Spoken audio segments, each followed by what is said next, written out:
ત્યારે સવાલ એ ઊભો થાય કે ડોનાલ્ડ ટ્રમ્પ શું કામ ટ્વીટ કરે, કારણ કે આ લડાઈ તો ભારત પાકિસ્તાન વચ્ચે છે, તો આ ટ્વીટ તો ભારત અને પાકિસ્તાન બંનેએ કરવી જોઈએ, તો ડોનાલ્ડ ટ્રમ્પ શું કામ ટ્વીટ કરે. નમસ્કાર.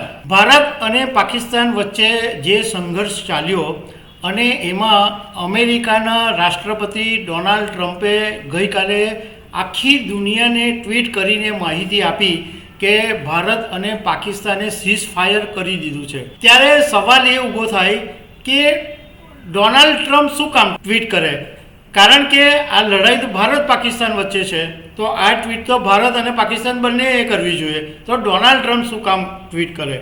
પણ બીજા દિવસે ડોનાલ્ડ ટ્રમ્પની જે મનસા છે એ સામે આવી ગઈ છે, કારણ કે ડોનાલ્ડ ટ્રમ્પને ભારત અને પાકિસ્તાનના કાશ્મીરના મુદ્દા ઉપર જે ઘણા સમયથી જે સમસ્યાઓ ચાલી રહી છે એની અંદર મધ્યસ્થી કરવામાં રસ છે. અને ડોનાલ્ડ ટ્રમ્પે બીજા દિવસે ટ્વીટ કરીને આ વાત પણ કરી દીધી.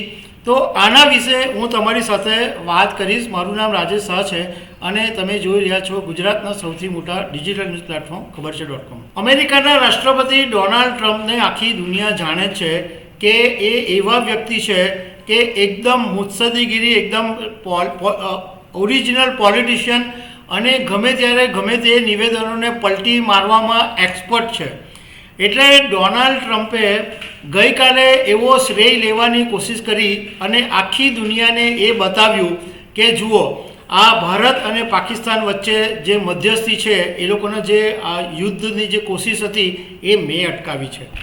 અને આને કારણે સવાલ એ ઊભો થયો કે ભાઈ ડોનાલ્ડ ટ્રમ્પ શું કામ આવી રીતના ટ્વીટ કરીને જાહેરાત કરે, કારણ કે લડાઈ ભારત અને પાકિસ્તાન વચ્ચે છે, તો આ ટ્વીટ તો ભારત અને પાકિસ્તાન વચ્ચે થવી જોઈએ.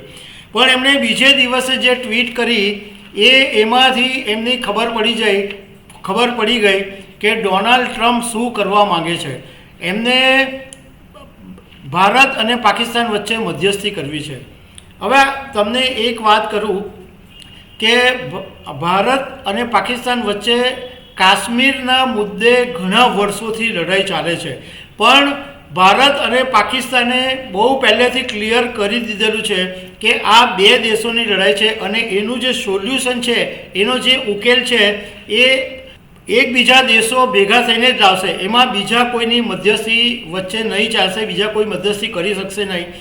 ઇવન પંડિત જવાહરલાલ નહેરુ જ્યારે પ્રધાનમંત્રી હતા ત્યારે પણ આ વાત ક્લિયર કટ થઈ ગઈ હતી કે ભારત જે છે એ કાશ્મીરનો મુદ્દો પોતાની જાતે જ ઉકેલશે, કોઈના મધ્યસ્થીની જરૂર નથી.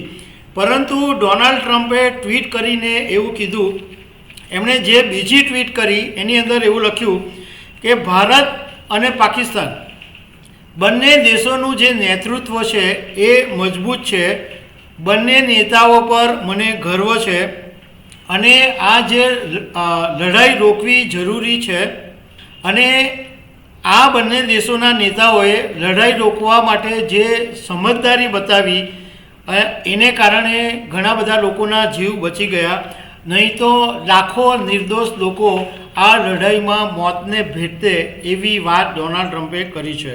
તમારા બહાદુર કર્મોથી તમારી વિરાસત વધારે મજબૂત બનશે, એવી આ સારી જે વાતો છે એ ડોનાલ્ડ ટ્રમ્પે ટ્વીટમાં કરી.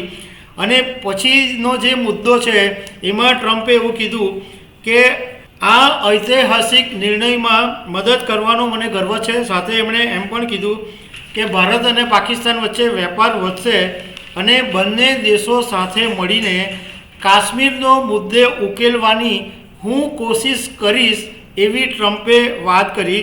અને એમ કીધું કે કદાચ એવું બને કે હજારો વર્ષોની જે સમસ્યાનો કોઈ ઉકેલ કદાચ નીકળીને આવી જાય, આવી વાત ટ્રમ્પે કરી. હવે તમને જાણીને નવાઈ લાગશે કે થોડા વખત પહેલાં જ ટ્રમ્પે એવું કીધેલું હતું કે હું ભારતની નજીક છું અને પાકિસ્તાનની પણ નજીક છું અને ભારત અને પાકિસ્તાન 1500 વર્ષથી કાશ્મીર માટે લડી રહ્યા છે અને મને વિશ્વાસ છે કે તેઓ એનો ઉકેલ લાવશે, કારણ કે બંને નેતાઓને હું સારી રીતના જાણું છું. પરંતુ હવે ડોનાલ્ડ ટ્રમ્પ પોતાની તાકાત દુનિયાભરમાં પુરવાર કરવા માટે ચંચુપાત કરવા માટે આગળ આવ્યા છે અને એમણે ટ્વીટ કરીને આવી વાત કરી દીધી કે ભારત અને પાકિસ્તાન વચ્ચે મધ્યસ્થી કરવા માટે હું પડીશ. પરંતુ ભારતે સણસણતો જવાબ આપી જ દીધો છે અને આજે ભારત સરકારે એવું સ્પષ્ટ શબ્દોમાં કહી દીધું છે કે અમારે કોઈની મધ્યસ્થતાની જરૂર નથી, અમે અમારો મુદ્દો છે એ જાતે જ લડી લઈશું. તો દર્શક મિત્રો, આવી અનેક વાતો સાથે અમે તમને મળતા રહીશું. Thank you very much.